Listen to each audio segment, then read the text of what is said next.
It's Tuesday morning. Good morning everyone. Vanakkam. അപ്പോ നമ്മൾ ഇന്ന് കാണാൻ പോകുന്നത് ബ്രേക്ക്ഫാസ്റ്റിന് മാങ്ങ പുട്ടാണ്.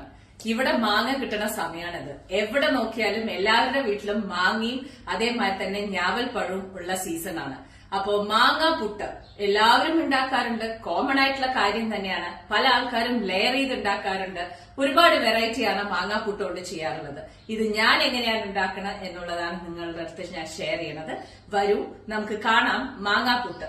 അതായത് ഒരു നാടൻ മാങ്ങ കിട്ടി. അപ്പൊ ഫ്രണ്ട് തന്നതാണ്. ഫാമിൽ നിന്ന് നാടൻ മാങ്ങയായിരുന്നു. നല്ല നമ്മുടെ നാട്ടിലൊക്കെ കിട്ടണ പോലുള്ള മണം. അത് ഇവിടെ കിട്ടാൻ ഭയങ്കര ബുദ്ധിമുട്ടാണ്. അപ്പൊ അത് കിട്ടിയപ്പോ നല്ല മധുരമുള്ള മാങ്ങ കണ്ടപ്പോ ഞാൻ അരിയുടെ ഉള്ളിലൊക്കെ വെച്ച് പഴുപ്പിച്ചെടുത്തതാണ്. അപ്പോ അങ്ങനെ കിട്ടിയപ്പോ ഞാൻ വിചാരിച്ചു നല്ല അസലും മാങ്ങാ പുട്ടങ്ങൾ ഉണ്ടാക്കാന്ന്. അപ്പൊ വരൂ കാണാം നമുക്ക്. വാങ്ങോ കിച്ചണുക്ക് പോലാം. മാങ്ങാ പുട്ട് പണലാം. മാങ്ങാ പുട്ട് എല്ലാവരും പല വിധത്തിലും ഉണ്ടാക്കുന്ന ഈ ഒരു സ്വാദായിട്ടുള്ള പുട്ട് എൻ്റെ രീതിയിൽ എങ്ങനെ ഉണ്ടാക്കണം എന്ന് നോക്കാം. മാങ്ങ എടുത്തിട്ടുണ്ട്. മിക്സിയിൽ കട്ട് ചെയ്തിട്ട് നന്നായിട്ടൊന്ന് അരച്ചെടുക്കുക, വെള്ളമില്ലാണ്ട്. ഇതിലേക്ക് പുട്ടുപൊടി ഇടുക. ആദ്യം ഇടുന്ന സമയത്ത് ഇങ്ങനെ കുഴഞ്ഞ പോലെ തോന്നും. ഒരു അരമണിക്കൂർ അതിനെ ഒന്ന് കുതിർക്കാൻ വെച്ചിട്ട് മിക്സിയിൽ കുറച്ചാക്കിയിട്ട് ഒന്ന് തിരിച്ചെടുത്ത് കഴിഞ്ഞിട്ടുണ്ടെങ്കിൽ ഇതുപോലെ നല്ല സോഫ്റ്റായിട്ടുള്ള പുട്ടിന് എങ്ങനെയാണോ നമ്മൾ തരി പിടിക്കണത് അതുപോലെ കിട്ടും. ഇനി ഞാൻ ചിരട്ട പുട്ടിലാണ് വെക്കണത്. നിങ്ങൾക്ക് ലോങ് ആയിട്ടുള്ള നമ്മുടെ സാധാരണ പുട്ടിൻ്റെ കുറ്റിയിൽ വേണമെങ്കിലും വെക്കാം. തേങ്ങ ഇട്ട് കൊടുക്കുക, പുട്ടിൻ്റെ ഇതിട്ട് കൊടുക്കുക. എന്നതിന് ശേഷം മുകളിൽ തേങ്ങ ഇട്ടിട്ട് കുക്കറിൽ വെച്ചിട്ട് നല്ലപോലെ ഒരു 10-15 മിനിറ്റ് ആവി കഴിഞ്ഞതിന് ശേഷം നമ്മുടെ അടിപൊളിയായിട്ടുള്ള മാങ്ങാ പുട്ട് റെഡി ആയിരിക്കുകയാണ്. ഇതുപോലെ നിങ്ങൾ ഉണ്ടാക്കുകയാണെന്നുണ്ടെങ്കിൽ ഓരോ പുട്ടിൻ്റെ തരിയിലും ആ മാങ്ങ പിടിക്കുന്നതുകൊണ്ട് ആ ഫ്ലേവർ ഭയങ്കരമായിരിക്കും. ഞാനിങ്ങനെ ഓരോന്നും ആക്കിയിട്ട് കാസ്ട്രോളിൽ വെച്ചു. എന്നിട്ട് നമുക്ക് എല്ലാവർക്കും സെർവ് ചെയ്തിട്ട് കഴിക്കാം. അപ്പൊ വരൂ നമുക്ക് കഴിക്കാം മാങ്ങാ പുട്ട്. എന്തൊരു സന്തോഷമാണ്.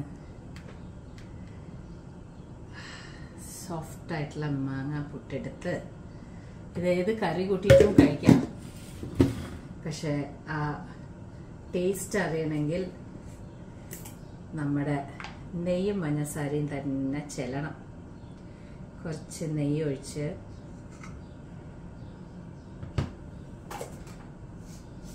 മുകളിൽ പഞ്ചസാര ഇട്ട്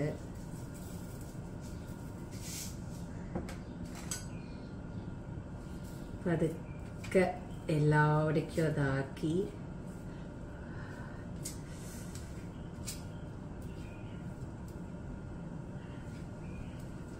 നല്ല ഇങ്ങനെ സോഫ്റ്റ് ആയിട്ടുള്ള ഇങ്ങനെ വിട്ട് നിൽക്കണ പുട്ട്.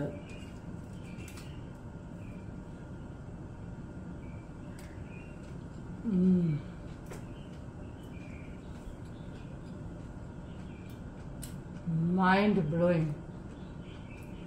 നാടൻ ഫാമിലത്തെ മാങ്ങ പറഞ്ഞറിയിക്കാൻ പറ്റില്ല.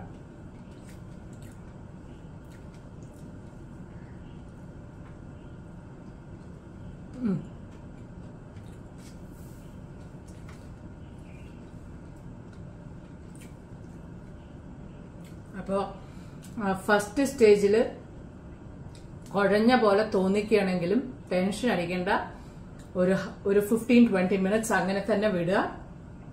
എന്നതിന് ശേഷം മിക്സിയിൽ ഒന്ന് അടിച്ചിട്ട് ഇതുപോലെ ഇത് നോക്കുമ്പോൾ വളരെ ഇങ്ങനെ കണ്ടോ, അതുകൊണ്ട് ഒട്ടിപ്പിടിക്കില്ല. ഓക്കെ, നിങ്ങളും ഇതുപോലെ ഉണ്ടാക്കി നോക്കുമെന്ന് പ്രതീക്ഷിക്കുന്നു. നമുക്ക് വീണ്ടും കാണാം. Till then, take care and bye-bye.